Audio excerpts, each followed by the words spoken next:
Hi, welcome to the Chamber of Spoilers. If you don't know me, my name is Rachel. I wear many hats. I'm a library science student, almost finished with my degree. I work at a library and I do booktube and I'm a blogger and I do book reviews. I also do Jewish content on YouTube and just pop culture criticism. But today I'm going to be talking to you about book donations. So trying to figure out what to do with books when you don't want them anymore is kind of a conundrum. Obviously, throwing them away feels blasphemous. Even recycling feels like really weird. And so for a lot of people, the obvious solution is donate to a library. And in a lot of ways, that's actually very helpful. Typically, libraries will have what's called a Friends group. The Friends of the Library Association does fundraisers to help libraries pay for programming and materials, things like that. So a lot of libraries will have a book donation bin where people can leave their donations and the Friends will process them. The Friends will process donations, they'll go through the books and figure out if these books are sellable, and if they are, they will be organized and sold. A lot of libraries will have a little book sale area where you can buy these books and your money will go directly to benefiting the library. I do want to take a quick moment to appreciate all of our friends. The Friends of the Library are really amazing. It's a great organization that helps libraries get the money they need to do programming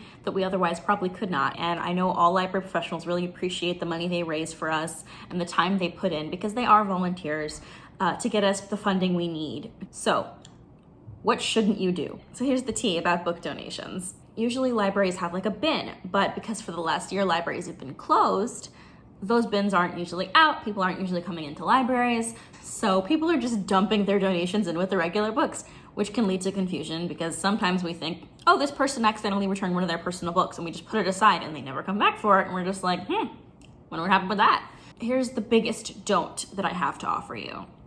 Don't donate books to libraries who are not currently accepting donations.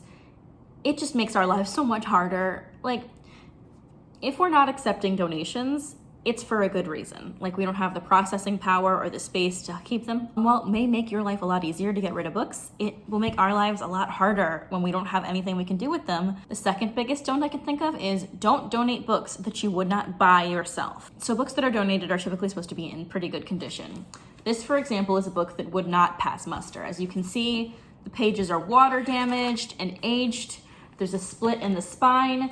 This book would never, ever get sold, and it would probably end up in the recycling, to be honest. Books that have extensive damage really don't make it to the shelf, and they usually end up in the recycling. And when I say extensive damage, I'm talking water damage, food spills, mold. Yes, people have donated books with mold. I am not kidding you. Spine splitting, covers ripped off, covers damaged, pages missing, that kind of thing. If it's something that you wouldn't buy for a couple bucks at a used book sale, don't donate it to us. I promise nobody wants it. Basically, if it's a book that you'd be surprised to be offered at a library, don't donate it. Here are some do's. Do donate books that are popular and in good condition. So for example, a couple of years ago, this book was so big, The Life-Changing Magic of Tidying Up by Marie Kondo. As you can see, the pages are in good condition. The spine isn't separated. The cover is beautiful. It's not dirty. This is the kind of book that somebody would want to buy. A couple of years ago, that book was on the bestseller list. It was doing so well, but that's the kind of book that people are going to want to purchase. So when you're going through your collection to weed out books that you're not going to keep and you do want to get rid of with donations, look for books that somebody's going to want to buy. Typically, bestsellers are always a great bet. If you're a big James Patterson fan or a big Stephen King fan and you don't want to keep their whole oeuvre, you can donate those books and people will definitely buy them. George R.R. Martin, any book that isn't super obscure will probably get sold. Books like poetry, art books, coffee table books are all great bets. Do your research. Most libraries or friends groups will have an announcement of when they're accepting donations. And a lot of the time in that announcement, it will say what condition of books and what kind of books they're accepting. So usually it will say no textbooks, no test prep books, no travel guides more than 5 years out of date, that kind of thing. Make sure to look that up. Or if you can't find it, call the library. They'll be much happier to accept your call than they will to accept your garbage. Frankly, the best thing you can do is to read the instructions because the announcements the friends send out usually have all the information you need. They'll say what kind of books they accept. They'll say what kind of media they accept. We received VHS tapes once. I'm not kidding. Do you know what year it is? I don't think I know a single person who has a VHS player. And one of my close friends is 83 years old. What I'm saying basically is read the instructions, complete the assignment correctly. We will thank you for it. Now you might be saying, but the way that I support my local library is with these book donations. And we appreciate that. Any way that you support your local library is appreciated. But this way actually creates a lot of work because when you donate books, the friends have to organize them and they have to put them up for sale and somebody has to want them.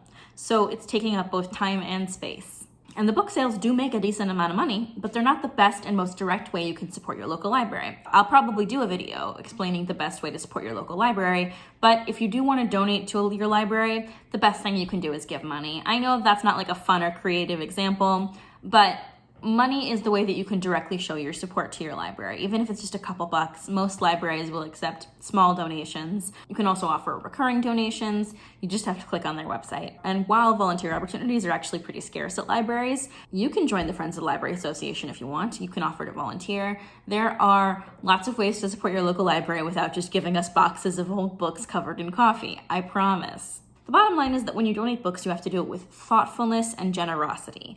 The problem with book donations is that a lot of the time people will just pile books they don't want anymore into a box and leave them on our doorstep like kittens on the side of a highway. I promise you that is not finding them their best home.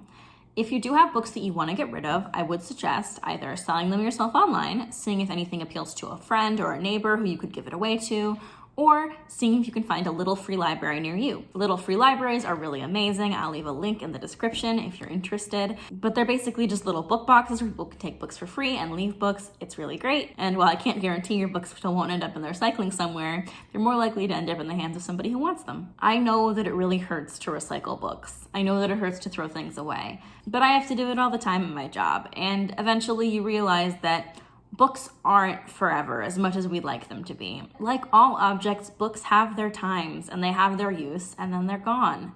And we kind of have to get used to the idea that their lifetime isn't infinite. And sometimes they have to go in the recycle bin. If you're interested in my video on supporting your local library, comment below and let me know about it. If you're interested in my other booktube videos, I have a playlist. If you're interested in my videos on anti-Semitism, please feel free to watch them. They're long. Thank you so much for tuning in, and we'll see you next time.